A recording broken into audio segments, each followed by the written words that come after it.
Hello दोस्तों, नमस्कार। स्वागत करता हूं आप सभी का अपनी इस नई वीडियो में। सीआईएसएफ की रिक्रूटमेंट निकल कर आ रही है और आप लोग अगर चाहते हैं कि सीआईएसएफ में ज्वाइन होना है तो आप लोग कैसे सीआईएसएफ में ज्वाइन कर सकते हैं। बहुत ही डिजायरेबल पोस्ट पर भर्ती आई हुई है। इस भर्ती को पूरा करने में कौन कौन सी प्रक्रियाओं से आपको गुजरना होगा, आपका शैक्षणिक योग्यता क्या होना चाहिए, फॉर्म कब से भरे जाएंगे, कितने पोस्टों पर बहाली आई है और कैसे अप्लाई करना है, आपको जो भी इस फॉर्म को फिलअप करने में अड़चने आएंगी, हर एक चीज़ मैं इस वीडियो में बताने वाला हूँ। आगे का जो भी प्रोसेस है हर एक चीज़ इस वीडियो में बताने वाला हूं, तो आप इस वीडियो पर अंत तक बने रहिएगा। अगर आप हमारे चैनल पर नए आए हैं तो चैनल को सब्सक्राइब कर दीजिएगा और इस वीडियो को अपने दोस्तों के साथ शेयर करना बिल्कुल मत भूलिएगा। सबसे पहली बात तो ये सीआईएसएफ की भर्ती निकल कर आ रही है वो आपका constable driver and constable driver cum pump operator की निकल कर आ रही है। इसमें कुल कितने पद भरे जाएंगे वो भी हम लोग देखेंगे। इसके पहले एक बहुत ही बुरी खबर आप लड़कियों के लिए है कि ये जो फॉर्म है केवल मेल कैंडिडेट ऑफ इंडिया जितने भी हैं वही भर सकते हैं। ठीक है, मेल इंडियन सिटीजन यहाँ पर लिखा हुआ है। उसके बाद ये लेवल 3 की जॉब है, यानी कि 30 के अराउंड आपको सैलरी भी दिया जाएगा। इसका अप्लाई डेट जो है 23 जनवरी 2023 से लेकर के 22 फरवरी 2023 तक रखा गया है। ठीक है, उसके बाद आगे हम लोग पढ़ते हैं। इसमें जो फिजिकल होंगे, क्या क्या होंगे, हर एक चीज़ हम लोग जानने का प्रयास करेंगे। ठीक है, इसका जो एग्ज़ाम होगा वो आपका ऑफलाइन और ऑनलाइन दोनों किसी भी एक में हो सकता है। यहाँ पर क्लियर नहीं किया गया, देखिए आप पढ़िए। Written examination under OMR base oblique computer based test, यानी कि हो सकता है कि ऑफलाइन भी ले लिया जाए, हो सकता है कि ऑनलाइन भी ले लिया जाए, लेकिन हिंदी और इंग्लिश दोनों लैंग्वेज में होंगे। ठीक है, मतलब क्वेश्चन जो इसके आएंगे वो हिंदी इंग्लिश दोनों में आएंगे। इसका एप्लीकेशन प्रोसेस जो है वो आपका ऑनलाइन है। किसी प्रकार से ऑफलाइन फॉर्म मत भरिएगा वरना रिजेक्ट हो जाएगा। इसका फॉर्म जो है ऑनलाइन ही भरा जाएगा और जो वेबसाइट है भरने का www.CISFRECTT यानी कि CISFrecruitment.in। ठीक है, क्या लिखा हुआ है देखिए सेकंड नंबर के पैरा में। नेशनलिटी क्या होना चाहिए, तो candidate must be citizen of India. आप अगर इंडिया के सिटीजन हैं तो आप भर सकते हैं। हालांकि कुछ फॉर्मों में भूटान, नेपाल और श्रीलंका आदि, भूटान और नेपाल को तो देता ही है। ठीक है, उसके बाद थर्ड नंबर में वैकेंसी जो है वो देखिए नंबर ऑफ पोस्ट कौन कौन सा है। सबसे पहला आपका कांस्टेबल ड्राइवर का, जिसकी डायरेक्ट रिक्रूटमेंट है। उसके बाद आपका है constable driver cum pump operator का, that is driver for fire service, यानी कि फायर सर्विस में जो ड्राइवर रहते हैं उन लोगों के लिए। ठीक है, यूआर का कितना सीट है, 76 सीट जो है वो ओपन है। ओपन कैटेगरी के लिए वो कोई भी अप्लाई कर सकता है, कोई भी इसमें आ सकता है। हालांकि आपका जो यूआर का जो क्राइटेरिया उसको आप फुलफिल करते हो। एससी की जो संख्या है उसमें आपका 27 रखा गया है। एसटी भाइयों के लिए 13 रखा गया है, ओबीसी के लिए 49 है, ईडब्ल्यूएस के लिए 18 है। इस प्रकार से आपका जो टोटल हो जाता है 183 है। ठीक है, और ये ईएसएम यानी कि एक्स सर्विसमैन के लिए हैं।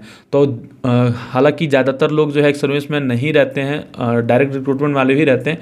तो आपका 183 पद जो है ये आपका कांस्टेबल ड्राइवर के लिए है। ठीक है, उसके बाद आपका जो constable driver cum pump operator, जिसको हम लोग ड्राइवर फॉर फायर सर्विस बोलेंगे, इसके लिए आपका 268 पद है, यानी कि 450 पदों पर आपकी भर्ती निकल कर आई है। ठीक है, 450 पदों पर 451 पदों पर आपकी भर्ती है और 111 पद यूआर के हैं। 40 एसटी के लिए, 40 एससी के लिए, 19 एसटी के लिए, ओबीसी 72 और ईडब्ल्यूएस 26। ठीक है, तो आपको जो भी पद आपको अच्छा लगता है उसको आप फर्स्ट प्रेफरेंस दे सकते हैं। उसके बाद आपको क्या क्या करना होगा, कौन कौन से प्रोसेस से गुजरना होगा वो आप लोग एक बार देख लीजिए।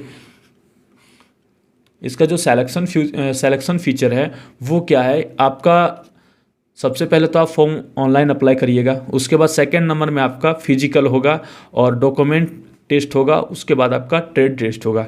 ट्रेड टेस्ट में आपको ड्राइविंग करके दिखाना पड़ता है। उसके बाद सेकंड नंबर में आपका होगा रिटन एग्जामिनेशन। अब यहाँ पर एक पैरा ये भी जोड़ दिया गया है कि हो सकता है कि ये जो लिखा हुआ है ये सीक्वेंस ना रहे, यानी कि पहले एग्ज़ाम भी हो सकता है और बाद में आपका फिजिकल भी हो सकता है। लेकिन लिखा गया है तो 80 से 85% यही उम्मीद है कि आप लोगों का पहले जो है वो आपका फिजिकल ही होगा। फिजिकल कहने का मतलब है कि आपका नाप जो किया जाएगा किसी भी प्रकार का रनिंग इसमें नहीं है। केवल आपको नापा जोखा जाएगा, आपका डॉक्यूमेंट्स चेक किया जाएगा और आपको ड्राइविंग करके वहाँ पर दिखाना है ट्रेड टेस्ट में। उसके बाद रिटन एग्जामिनेशन आपका होगा। उसके बाद आपका 3rd नंबर में है डिटेल मेडिकल एग्जामिनेशन, यानी कि DME आपका होने वाला है। DME में 6/6 आपका आई साइट होना चाहिए और भी जो नॉर्मल कांस्टेबल के जो मेडिकल एग्जाम होते हैं वो सारा आपको क्वालिफाई करना होगा। 2nd नंबर का जो रिटन एग्जामिनेशन है, इसका क्या सिलेबस रहता है उसका भी हम एक अलग से वीडियो बना देंगे, तो आप हमारे चैनल को सब्सक्राइब ज़रूर कर लीजिएगा। चलिए इसके बाद देखते हैं फिजिकल में क्या क्या होंगे और आगे का एज क्राइटेरिया क्या क्या है। तो एज में आप लोगों को, अगर आप 21 से लेकर के 27 के बीच में हैं तो आप लोग इस फॉर्म को अप्लाई कर सकते हैं। ये UR वालों के लिए है। इसी प्रकार से OBC का 3 साल का छूट, ST/SC का 5 साल का छूट इसमें आगे दिया गया है। ठीक है, आगे चलते हैं। अगर आप 21 साल से 27 साल तक के हैं, जनरल हैं, तो आप इसको आराम से भर सकते हैं।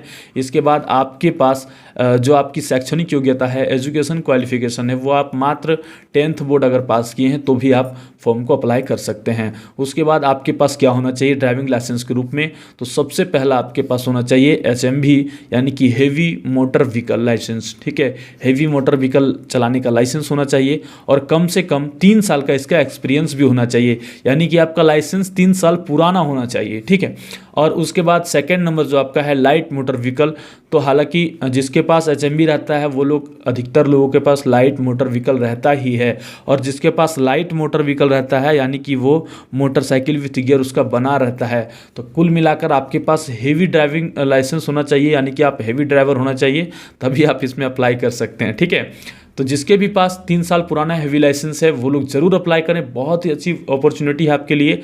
450 पदों पर जो बहाली निकली हुई है, आप अगर थोड़ा सा भी मेहनत कर देते हैं तो आप लोग इसमें आराम से सेलेक्ट हो जाइएगा। ठीक है, उसके बाद कह रहा है एक्सपीरियंस के बारे में, तो देखिए 0-3 year experience of driving heavy motor vehicle और ट्रांसपोर्ट व्हीकल और light motor vehicle and motorcycle. ठीक है, यानी कि 3 साल का एक्सपीरियंस आपका होना चाहिए किसी भी प्रकार से।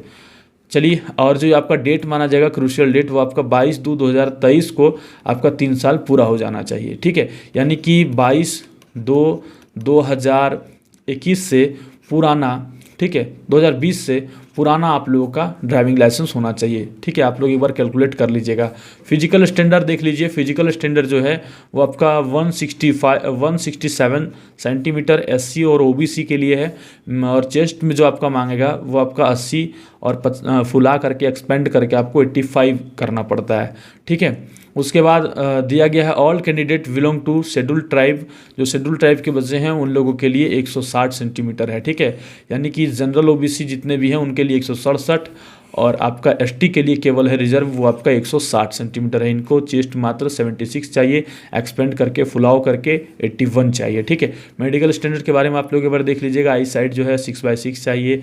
रिफ्रैक्शन क्या क्या है वो सारा कांस्टेबल का ही रूल इसमें अप्लाई किया गया है। तो ये वीडियो आपको कैसा लगा अपने दोस्तों के साथ शेयर जरूर कीजिएगा, और अगर आप चाहते हैं कि कांस्टेबल के रूप में आप CISF में जाना चाहते हैं, वो भी ड्राइवर के रूप में, तो आप लोग इसको ज़रूर अप्लाई कीजिएगा। और एक चीज़ जान लीजिए, जो आपका OBC का सर्टिफिकेट है, जो EWS का सर्टिफिकेट है, सारे सर्टिफिकेट आपके सेंट्रल लेवल के बने होने चाहिए, यानी कि SDO के लेवल के, और क्रूशियल डेट जो आपका है यानी कि जनवरी का चाहिए। ठीक है, जनवरी से पहले का चाहिए, जनवरी से फरवरी के बीच का चाहिए। अगर आप पुराने मतलब अभी आप अप्लाई कर देते हैं, जैसे बहुत से लोग होते हैं ना कि अभी EWS से भर दिया और बाद में EWS बनाते हैं, तो उन लोगों को फिर डॉक्यूमेंट वेरिफिकेशन में दिक्कत हो सकता है। जिनके पास OBC का सर्टिफिकेट नहीं है वो लोग बना के अप्लाई करें। ठीक है, आप बना के अप्लाई करते हैं तो आपको इन फ्यूचर कभी भी दिक्कत नहीं होता है। जो लोग ऐसे अप्लाई कर देते हैं और बाद में फिर बना लेते हैं, यानी कि एग्ज़ाम का मतलब कि ये जो फॉर्म भरने का जो डेट दिया गया है, उस डेट के बाद का अगर आपका सर्टिफिकेट रहेगा ना,